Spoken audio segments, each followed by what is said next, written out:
తెలంగాణలో పార్టీ మారిన ఎమ్మెల్యేలకు ఉప ఎన్నికల భయం పట్టుకుంది. అనర్హత వేటు పడితే ఎలా అని మదన పడుతున్నారు. ఇదే సమయంలో బైపోల్ గ్యారంటీ అన్న నమ్మకంతో ఉన్న బీఆర్ఎస్ ఇందుకు అనుగుణంగా ప్లాన్ చేసుకుంటోంది. భద్రాచలంపై కారు పార్టీ నేతలు ఇప్పటికే కాన్సంట్రేట్ చేశారు.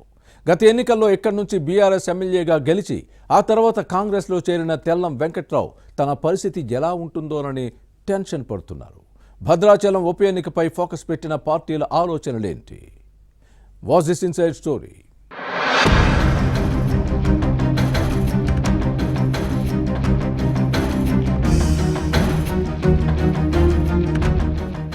తెలంగాణలో పార్టీ మారిన ఎమ్మెల్యేలకు ఉప ఎన్నికల టెన్షన్ పట్టుకుంది. అనర్హత వేటు పడితే బైపోల్ గ్యారంటీ. దీంతో అలాంటి వారు కర్తవ్యం ఏంటన్న అంశంపై మదన పడుతున్నారు. 2023 బీఆర్ఎస్ నుంచి గెలిచిన 10 మంది ఎమ్మెల్యేలు కారు దిగి కాంగ్రెస్ కండువా కప్పుకున్నారు. అలాంటి వారిలో కొత్తగూడెం జిల్లా భద్రాచలం ఎమ్మెల్యే తెల్లం వెంకట్రావు ఒకరు. ఉప ఎన్నికలు వస్తాయన్న ఊహాగానాలు భద్రాద్రి కొత్తగూడెం జిల్లా రాజకీయాల్లో కాకరేపుతున్నాయి. ఒకవేళ బైపోల్ వస్తే సత్తా చాటేందుకు పార్టీలు అస్త్రాలు సిద్ధం చేసుకుంటున్నాయి.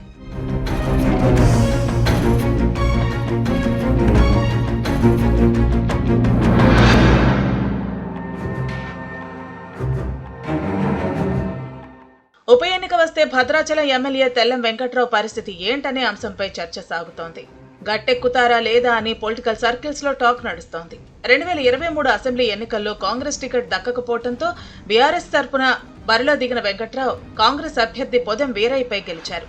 కానీ ఆ తర్వాత కొద్ది రోజులకే మంత్రి పొంగులేటి శ్రీనివాసరెడ్డి పిలుపుతో కారు దిగి కాంగ్రెస్ కూటికి చేరారు. బైపోలొస్తే కారు పార్టీ కొత్తగూడెం జిల్లా అధ్యక్షుడు మాజీ ఎమ్మెల్యే రేగా కాంతారావు బరిలో దిగే అవకాశం ఉంది. గత ఎన్నికల్లో పినపాకలో కాంగ్రెస్ అభ్యర్థి పాయం వెంకటేశ్వర్లు చేతిలో ఓడిపోయారు. దీంతో కసిమీదున్న రేగా కాంతారావు భద్రాచలంపై కన్నేశారని వినిపిస్తోంది. ఇప్పటి నుంచే నియోజకవర్గంలో పర్యటిస్తూ పార్టీ శ్రేణుల్లో కలుసుకుంటున్నారు.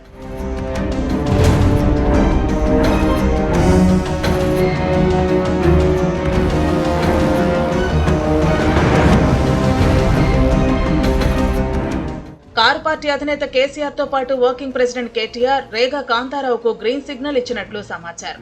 రాజకీయ జన్మనిచ్చిన పినపాకలో తనకు తిరుగులేదని భావించిన కాంతారావు పొంగులేటి వ్యూహంతో ఓడిపోయారు. దీంతో ఉప ఎన్నికలు వస్తే భద్రాచలంలో తెల్లంను ఓడించి మంత్రి పొంగులేటికి రిటర్న్ గిఫ్ట్ ఇవ్వాలన్న వ్యూహానికి పదును పెడుతున్నారు. ఎమ్మెల్యేకి వ్యతిరేకంగా ఉన్న కాంగ్రెస్ వర్గాలను తన వైపు తిప్పుకునే ప్రయత్నం చేస్తున్నారు కాంతారావు.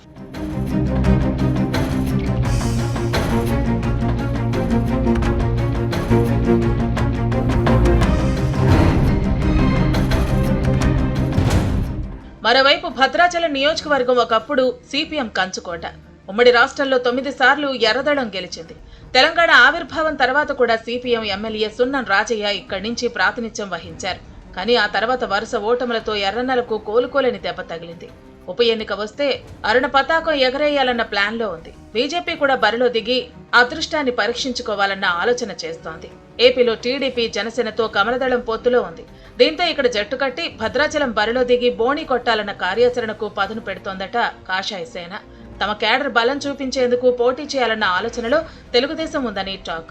గోదావరి వరదల సమయంలో భద్రాచలం కరకట్ట నిర్మాణం చేసింది అప్పటి చంద్రబాబు నాయుడు ప్రభుత్వమే.